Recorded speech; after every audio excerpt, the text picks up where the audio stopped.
Magandang gabi po, Karimlan Horror Stories. Ako po si JM Prim. Tawagin ninyo na lang akong Zero. Gusto ko po magbahagi ng true to life horror stories ko. Ako po ay dating empleyado ng DLSU Laguna Campus, former DLSU STC as IT Laboratory Assistant sa IT Department.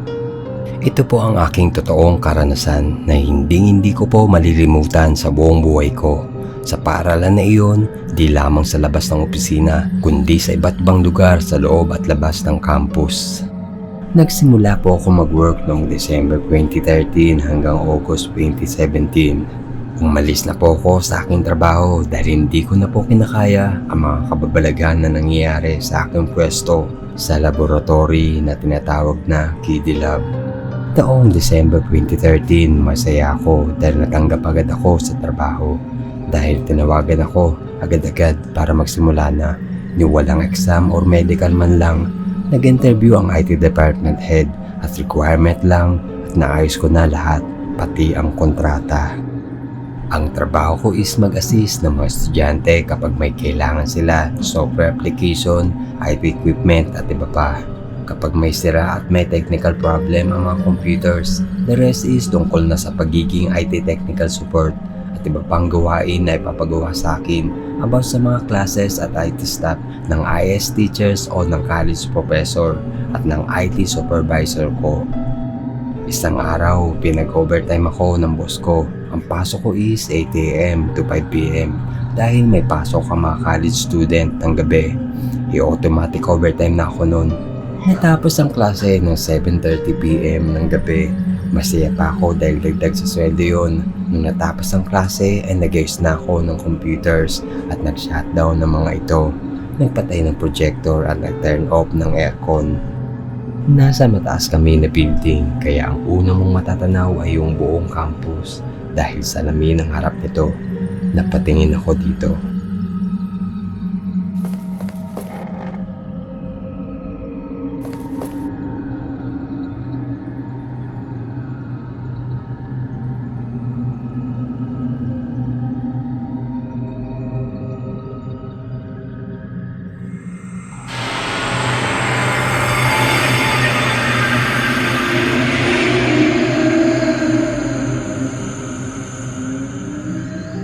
Sa di inaasahang pagkakataon, parang may hugis tao na tila lumulutang sa salamin ng isang refleksyon ng babaeng may sungay at nakaputi ito. Hindi ko maaninag ang kanyang muka dahil sa madilim at maluwanag na refleksyon nito sa salamin. Ang nakikita ko lang ay masamang tingin at nangangalit ng ngipin at maduming damit nito. Nung nakita ko yun ay hindi ko na tinapos ang pagliligpit at iniwang ko na yun basta-basta. Buisit, sino yun? Anong nangyayari dito? Tanong ko sa sarili ko. First time ko makakita ng ganun sa talambuhay ko. Paglilak ng pinto ng laboratory, dali-dali na akong tumakbo at di na lumangon kung saan man. Imbis na gumamit ng elevator nagagdan na lang ako dahil baka magpakita pa ang demonyong babae na yun sa akin at sumama sa loob ng elevator. From 4th floor to basement, tinakbo ko yun ng mabilisan. Kahit sobrang dilim, basta may iwasan lang ang demonyong babae na yun. Habang nagmamadali, tila may sumisitsit sa akin sa di kalayuan. Psst! Psst! Psst! Halos sumabog ang aking puso sa sobrang takot dahil naisip ko na baka yun na ang babaeng demonyo na gustong magpakita sa akin. At habang lumalakas ang pagsitsit sa akin, ay may naririnig akong tawa ng isang babae na tila papalapit sa akin. Nung makarating ako sa unang palapag, parang nasa tabi ko na siya. Sa sobrang lapit parang binubulungan niya na lang ako sa aking tainga. Sa sobrang takot ko ay napasigaw ako ng, "Tama na! Ayoko na!" Pagdating ko sa basement, bigla itong nawala. Para sa akin, yun na ang pinakamahabang oras ng buhay ko. Noong mga oras na yun sa basement, may nakita na akong ilaw ng flashlight sa di kalayuan. Sigurado ako na security guard yun. Lumapit ako dito at ang sabi ng guard, "Alay sir, okay ka lang ba? Ba't sumisigaw at pawis na pawis ka? Hindi baga ikaw gumamit ng elevator din eh?" "Hindi ba dapat ganitong oras ay nagpapatrolya kayo sa 4th at 5th floor? Then sa rooftop dahil may class pa doon?" "Ay siya, pagpasensya mo na kami sir. Mayroon po kasi babaeng nagpapakita din eh. Kaya madalas patay ang mga ilaw at walang may gustong mag-stay in din eh. Or maglakas loob mag-ikot ng alas 7:30 ng gabi. Ay siya, ako'y humingi ng pamanhin. Salamat at di ka napahamak." Akala ng mga gwardya wala ng tao at dahil hindi sila nag-iikot ay nakita daw nila ako na bumaba ng building na kasama ang mga estudyante at profesor at sabay-sabay nang umuwi. Hindi ko alam kung doppelganger yung nakita ng gwardya o ang babaeng nag-aanyong tao. Pero di lang nila alam na ako na lang pala mag-isa sa building nung gabing iyon. Sino ang babaeng demonyo na yun? Tanong na madalas na hindi magpatulog sa akin gabi-gabi.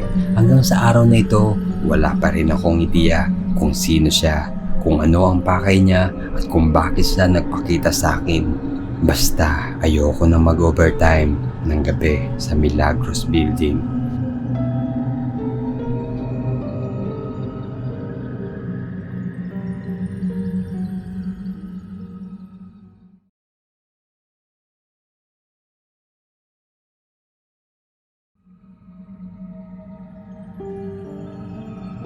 First time ko mag-share dito. Gustong gusto ko yung animation nyo at palagi ako nanonood sa channel mo. Sana mapili mo itong totoong kwento ko ng katatakutan mula sa naging school ko nung high school pa ako. Ang school namin ay may katabing hospital at pader lang ang pagitan. Sa pader na yun, malapit ang morgue ng hospital. Kaya kapag may iniimbalsa mo, talagang kitang-kita ng mga suserong, mga estudyante. By the way, dinescribe ko lang yung school, pero ito talaga yung kwento ko. Second year high school ako noon na taong 2010. Sa school kasi namin pwede mag-sideline ang mga student at teachers para magbantay sa school kapag holiday. May guard naman sa school namin pero may pagkakataon na hindi sila tumatagal or nagli-leave sila. Kaya pansamantala muna student at teacher yung papalit. November 1, 2010, nagpaalam sa principal namin yung guard na mag-a-absent. Pinayagan naman siya at nagpresenta sa sir, isang Filipino teacher, na siya muna ang mag-guard. Na kahit isang araw lang, hindi na siya nagpasama ng iba dahil sabi niya kaya niya naman at isang gabi lang din naman yun. So fast forward, maghating gabi na, nagsindi ng kandila si sir sa waiting shed sa loob ng school. Dati kasi doon yung guardhouse, doon namatay yung dating guard. Pagkatapos nun, naglakad papuntang bench si sir at may tinawagan siya. Habang kausap ni sir ang girlfriend niya, bigla siyang tinanong ng girlfriend niya ng, "May kasama ka ba dyan?" "Ha? Wala akong kasama dito. Di ba ako nga lang yung bantay?" "Hindi, may kumakausap sa'yo. Kanina pa yan. Hindi ko lang maintindihan ang sinasabi niya.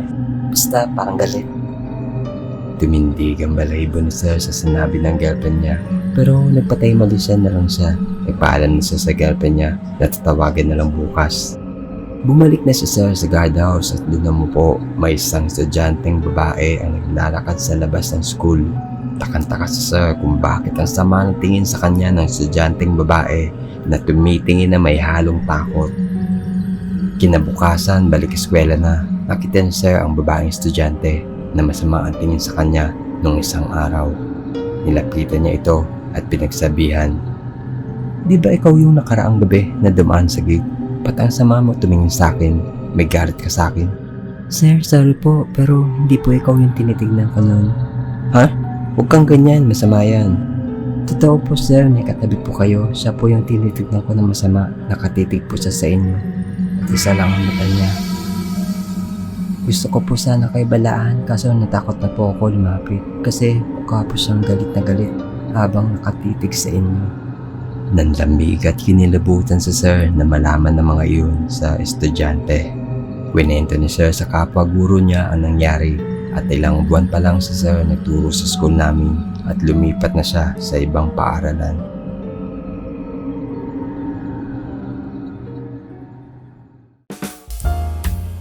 Isang announcement lang po para sa susunod na animation film na gagawin ko. Bale, magkakaroon po ng collaboration sa ibang mga horror channel. So, pakiabangan na lang po.